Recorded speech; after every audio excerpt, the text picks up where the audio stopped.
Bueno, para ese trabajo teórico mi compañero y yo hemos decidido hacer una to-do list, la cual para el frontend hemos utilizado Angular y para el backend Supabase. A continuación vamos a ver por qué hemos utilizado estas tecnologías y las comparaciones con Vue para el frontend y Firebase para el backend. Vamos a empezar viendo por qué Supabase y no Firebase. Hemos utilizado Supabase y hemos visto bastantes ventajas.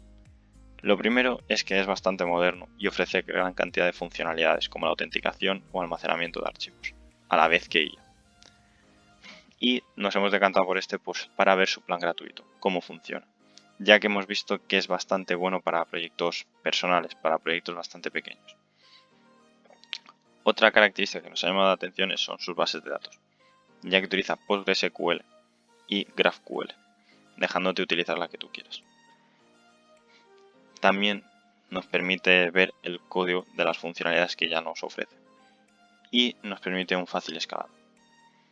Como contras, podríamos decir que al ser SQL tiene mayor complejidad a hacer estas consultas y la alteración de los datos de las tablas, debido a que no vamos a poder hacer lo que queramos, como veremos a continuación. También su documentación es menos clara y puede llevar a más errores, sobre todo a los más principiantes, debido a que intenta introducir tecnologías o funcionalidades un poco más complejas. Pero sí que lo veremos bastante asequible para proyectos pequeños y para principiantes. Por último, también tenemos que destacar que no nos permitía tener un emulador local, como sí que nos permitía lo que vamos a ver ahora. Por otro lado, teníamos a Firebase, la cual, al igual que Supabase, nos permite tener un plan gratuito. Nos da cierta cantidad de almacenamiento sin tener que pagar. Al igual que Supabase, también es un BAS, que nos da bastantes funcionalidades, como la autenticación, el almacenamiento y la IA. Pero al contrario que el anterior, este no nos deja ver cómo están hechas las funcionalidades. Y este sí que nos permite tener un emulador local. Por otro lado, como contraparte, al ser bases de datos no SQL, nos puede inducir a errores al modificar las colecciones de estas o meter datos que no deberíamos utilizar en ciertos sitios. Y por último, sus precios son bastante superiores, debido a que Firebase es un pago por tiempo de uso, mientras que en el otro tú tienes un pago por cierto almacenamiento. Como conclusiones podríamos decir que ambos son bastante buenos, ya que nos ofrecen una documentación bastante decente, sobre todo Firebase, debido a que al ser de Google tienen una comunidad mucho más grande. También es verdad que ambas nos ponen un límite de peticiones en ciertas funcionalidades, pero como mayor diferencia tenemos que destacar las bases de datos, que una utiliza SQL y la otra no SQL, dándonos más flexibilidad una y más rigidez, pero más seguridad la otra. Por la otra parte, tenemos Angular contra Vue. En nuestro caso hemos utilizado Angular. Como en nuestra experiencia, lo que hemos visto es que es un framework de componentes, al igual que Vue, muy extendido en el mundo profesional. Está muy difundido y es relativamente fácil de utilizar. Pero tiene un problema, que la barrera de entrada es bastante superior a Vue. Y esto también es debido al sistema de archivos. Mientras que en Vue podemos crear un componente que solamente puede ser un archivo, aquí por cada componente que creamos van a ser 4 archivos que hay que modificar. Y para sistemas muy pequeños o con poca complejidad puede llegar a ser demasiado complejo y demasiado pesado.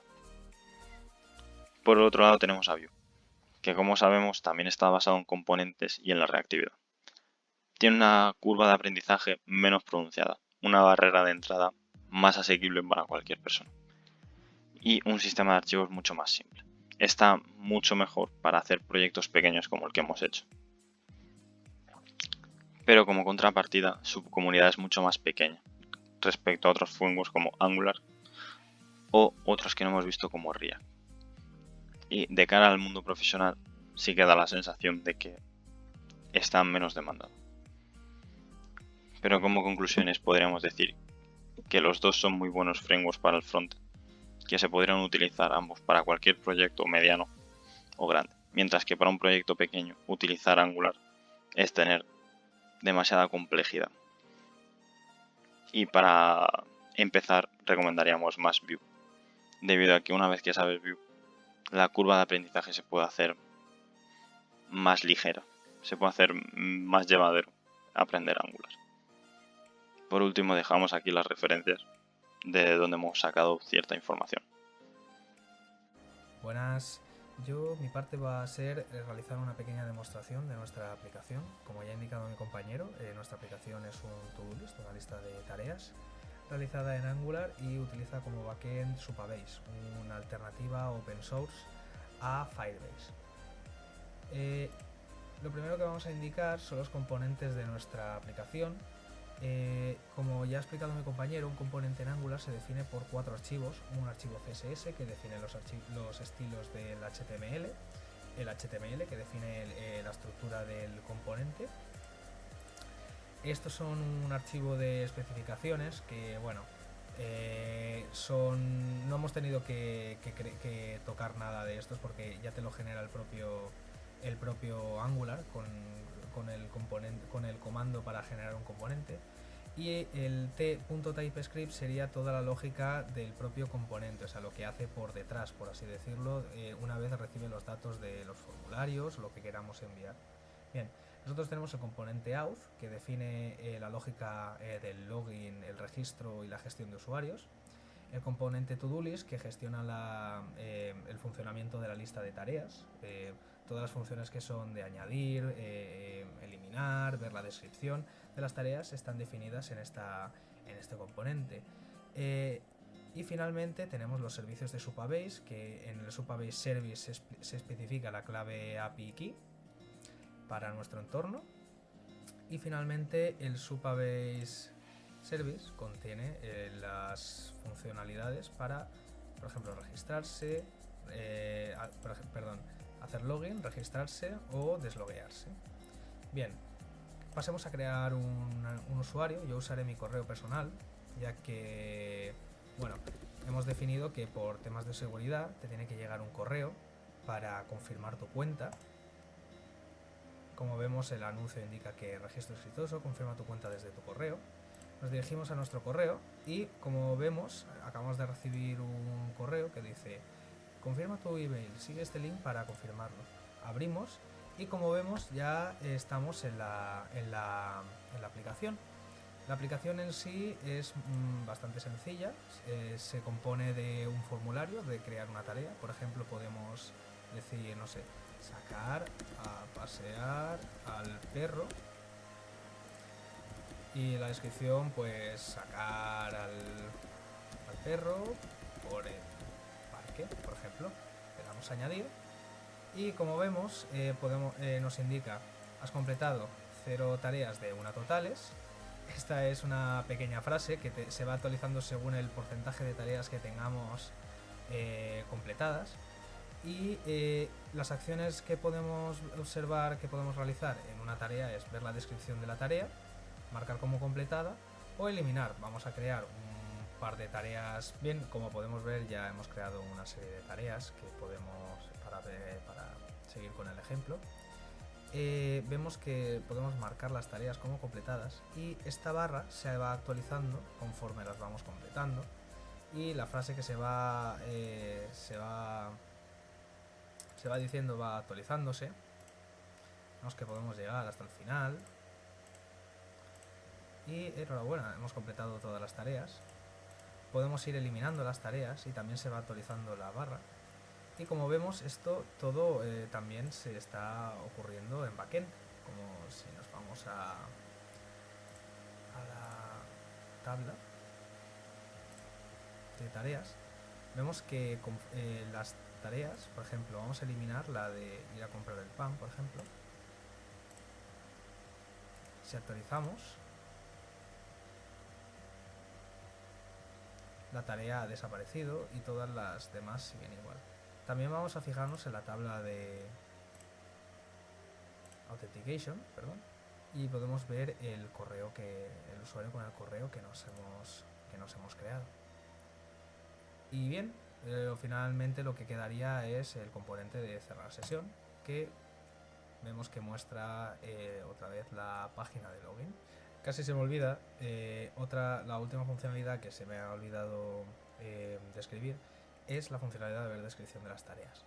Vemos que cuando se crea una tarea, añadimos el nombre y la descripción, y aquí se muestra la información de las diferentes tareas según la que queramos comprobar.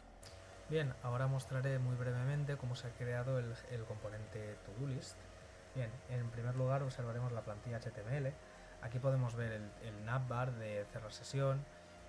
Aquí tenemos el div principal con el título. Y en primer lugar tenemos el formulario de creación de una tarea. Vemos que la sintaxis de Angular es un poquito distinta a Vue, pero en su base es la misma.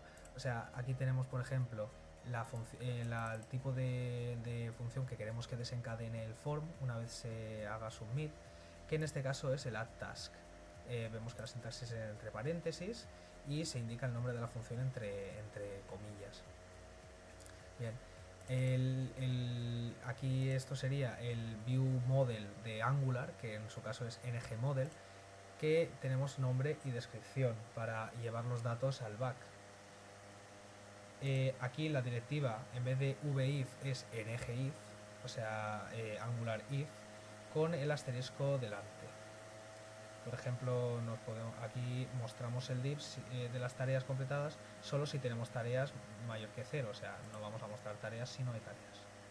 Bien, aquí la directiva, con la directiva ngif, dependiendo del porcentaje de en qué rango nos movamos de las tareas, si estamos entre 0, 0,5, 0,75. Bien, y aquí tenemos en la lista de tareas. Vemos que es una lista desordenada dentro de una lista ordenada dentro de una desordenada, y vemos que Angular nos deja hacer el vfor, en este caso de Angular, ngFor, definiendo la variable task del array tasks que tenemos definido en backend. También podemos definir otros tipos de variables como es el índice para tocar el array de tareas en front. Y aquí podemos ver la directiva ngFor, ngif, de si está completada mostrar el check, mostrar el nombre, el botón de clic que invoca la función selectTask, de la de marcar como completada, marcar como pendiente que invoca toggleTask, y el div que muestra la descripción si la tarea está seleccionada o no. Ahora explicaré un poquito cómo es el backend por dentro. Primero están los imports, como module, por ejemplo, es el módulo que nos da las directivas ngif y ngfor, y todos los componentes se declaran con @component. Se especifica cómo es, selector app-to-do-list, el template URL es el HTML de la componente, está el URL, ese es el archivo CSS del componente. Standalone, true o no, significa si hemos definido una ruta o no para el componente. En nuestro caso no estamos utilizando el router de Angular, por lo tanto sí que es standalone y no necesitamos del router. Y finalmente los imports, que son los que se llevarán al HTML, en nuestro caso force module para formularios y como module para las directivas ng y ngfor. Bien, exportamos, implementamos el onInit. Aquí definimos una serie de tareas, de variables, el constructor para, en nuestro caso por ejemplo, este es el servicio de autenticación, y el router que está definido pero no nos haría falta. Aquí tenemos el onInit que recupera las tareas de backend, la función de añadir una tarea que hace una serie de comprobaciones sobre los campos del formulario y la inserta en Supabase, si da error lo indica, y lo mete en frontend en el array tasks. ToggleTask hace algo similar, que es marcar o desmarcar la tarea como completada. RemoveTask la elimina tanto de backend como de front. SelectTask es para seleccionar la tarea que queremos mostrar la descripción. Get task completed te devuelve el número de tareas que se han completado. Y logout simplemente es para, para desloguearse de la aplicación y volver al menú de inicio.